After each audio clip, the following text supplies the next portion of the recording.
13 feet. That is the exact same dimension as the money pit. I believe in Zena Halpern's work. I believe that the map represents some features on the island. Is it possible that this might be the hatch? There are a lot of possibilities on this island. For over 200 years, Oak Island's mystery focused on the money pit. But Rick Lagina's team just uncovered something that changes everything. A bizarre shaft with ancient wood, strange dimensions, and traces of gold. Rick calls it their most mysterious find yet, and just beyond that gold-laced timber could be the answer to who built it and why. The Garden Shaft's Golden Secret. The story of the Garden Shaft began not with a bang, but with a tribute. When the team first uncovered the 82-foot deep shaft, it was assumed to be just another hole dug by long-gone searchers. In a heartfelt gesture, Rick Lagina and his right-hand man, Billy Gerhardt, built a beautiful rock garden around it, a memorial to the women connected to the 228-year-long quest. For a time, that's all it was, a quiet spot on a mysterious island. But, truth be told, Oak Island never lets things stay quiet for long. The first clue that something was deeply wrong with the official story came from geoscientist Dr. Ian Spooner. His water test from boreholes near the shaft came back with a bombshell discovery: traces of gold. Samples of the water from the well, and it was one of our only silver hits outside of the money pit. And not just trace amounts, these were significant hits. Suddenly, the forgotten garden shaft was the #1 priority. Rick, his brother Marty, and their partner Craig Tester made a bold decision. They commissioned Dumont Contracting, a heavy-duty professional mining company, to completely rebuild and secure the shaft so they could explore it safely. It was a massive undertaking, a multi-million-dollar gamble on a hunch. As the miners descended, the team sent wood samples from the shaft's original structure for testing. The results were mind-blowing. Archaeometallurgist Emma Culligan ran a scan on a piece of wood from 50 feet down and found what they were all hoping for: more gold, embedded right in the timber itself. And from this one, I detected gold. Wow. This proved that a massive amount of gold had been moved through this shaft at some point, but the biggest shock was yet to come. Carbon dating on the wood placed the shaft's construction to a time before 1795, the year the money pit was first discovered. This was no searcher shaft. This was an original depositor-built structure. The team realized they might be in a part of the original money pit works, or even more incredibly, a separate secret vault. The tension was palpable. With the shaft secured, metal detection expert Gary Drayton was lowered to the bottom. Below 82 feet of earth, his detector didn't just beep, it screamed. Oak Island is an island of what-ifs and possibilities. But I want more than that. We all want more than that. He pinpointed a massive non-ferrous target, gold or silver, buried just a few feet deeper. They had boxed in the treasure. But as they prepared for the final push, another discovery on the other side of the island revealed a structure with an even more bizarre and direct connection to the money pit's original design. While the garden shaft was yielding its golden secrets, the team turned their attention to Lot 5, a mysterious plot of land on the western side of the island. This property had once belonged to a fellow treasure hunter, the late Robert Young, who had always insisted the lot held its own unique secrets. When the Laginas purchased it, they did so to honor his legacy and continue his work. And believe it or not, they almost immediately found things that would have made Robert Young proud. A 2,000-year-old Roman coin, a strange lead token possibly linked to the Knights Templar and the stone foundations of a very old building. But the real mystery was a strange circular stone depression that nobody could explain. At first glance, it looked like the cellar of an old barn, crudely made and filled with dirt. But as archaeologist Laird Niven and the team began to clear it, they noticed it was almost perfectly circular. It was clearly man-made and constructed with a purpose. Sounds to me like the top feature is not just an apron, it's the limits of quite a massive structure. Yeah. Rick, always driven by curiosity, suggested they measure it, just to see if the dimensions meant anything. What they found sent a shockwave through the entire fellowship. The diameter of the circular stone feature was exactly 13 feet. All right, so you're lined up with the edge? Yeah. Here we're at 13 feet. It's a bizarre measurement. That is the exact same dimension as the original money pit, as described by its discoverers back in 1795. A circular depression lined with stones 13 feet across. It was a mirror image. The question was immediate and staggering. What were they looking at? Was this a decoy money pit? A practice run? Or was it something else? Something connected to the hole under the hatch mentioned on Zina Halpern's mysterious Templar map? The map, which Zina believed was a 14th century guide to the island's secrets, clearly marks a hatch in the area of Lot 5. The team had been searching for it for years, and now they were standing in a structure that could very well be it. The find was so strange and out of place that it defied easy explanation. The pottery found within dated to the mid-1700s, proving the structure predated the main treasure hunt. But the deeper they dug, the more complex it became, revealing layers of construction that suggested it was a truly ancient feature that had been rebuilt over time.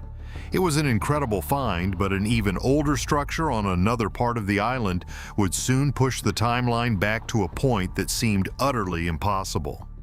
The well that rewrites history. For years, a strange, crude-looking well on Lot 26 had been a minor curiosity. Located less than 100 feet from a mysterious stone wall believed to date to the 1600s, it had one very odd property that always bugged Rick Lagina. It never froze in the winter. From the moment I saw the well in the wintertime years ago, This simple fact suggested something was unusual about its water source. This nagging detail led Rick to ask Dr. Spooner to run a full analysis. Of the water from the well, and it was one of our only silver hits outside of the money pit. The first results were once again stunning. The water in this unassuming well contained one of the only silver hits ever found on the island outside of the money pit area itself. The connection was undeniable. Something of value had been in or near this well. Driven by this new data, the team began a full excavation, revealing a well that was much larger and more professionally built than it first appeared. But as with everything on Oak Island, the real secret was buried at the bottom. Dr. Spooner took core samples from the deepest point, pulling up organic material like twigs that had been trapped in the sediment for centuries. When the carbon dating results came back from the lab, they weren't just surprising, they were history-shattering. The material at the bottom of the well dated to a period between 1028 and 1172 AD. The date I got on the twig at the bottom was 1028 to 1172. Let that sink in. This wasn't just pre-1795, this was pre-Columbus. This was the Viking Age. It was hundreds of years before the Knights Templar were even thought to have been on the island. The discovery blew everyone away. What was a European-style well doing on Oak Island nearly 1,000 years ago? It completely upended every known theory. The well on Lot 26, the circular depression on Lot 5, and the garden shaft in the money pit area suddenly looked less like separate mysteries and more like pieces of the same impossibly ancient puzzle. These weren't just structures, they were proof of a massive long-term operation on Oak Island that began 1,000 years ago.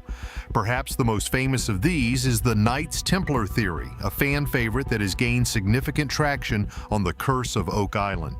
This theory posits that the fabled Christian military order, which was disbanded and brutally persecuted in the early 14th century, used Oak Island as a secret refuge to bury their immense treasure. This hoard is believed to be nothing less than the sacred relics of Christianity itself, including the Holy Grail and the Ark of the Covenant, along with countless chests of gold and silver. The theory hinges on several key pieces of evidence found on the island, such as the mysterious stone cross discovered at Smith's Cove and the so-called Templar map from Zina Halpern, which allegedly shows an underground vault.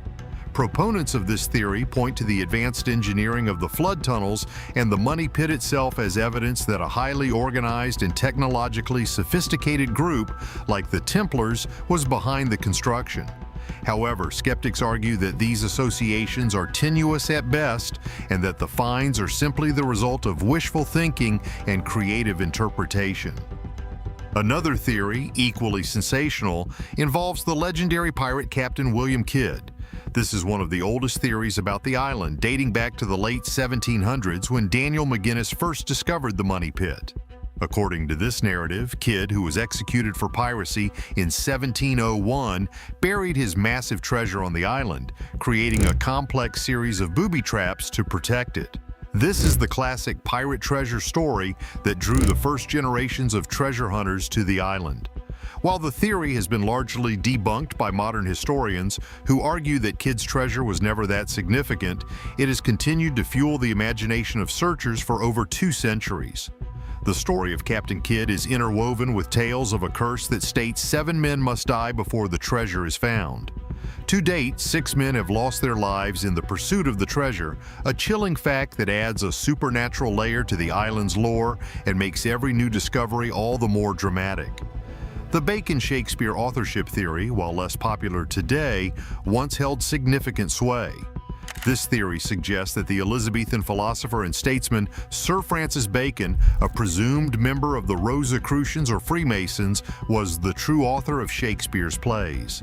The idea is that Bacon hid the original manuscripts and other historical documents on Oak Island to keep them safe from his political enemies.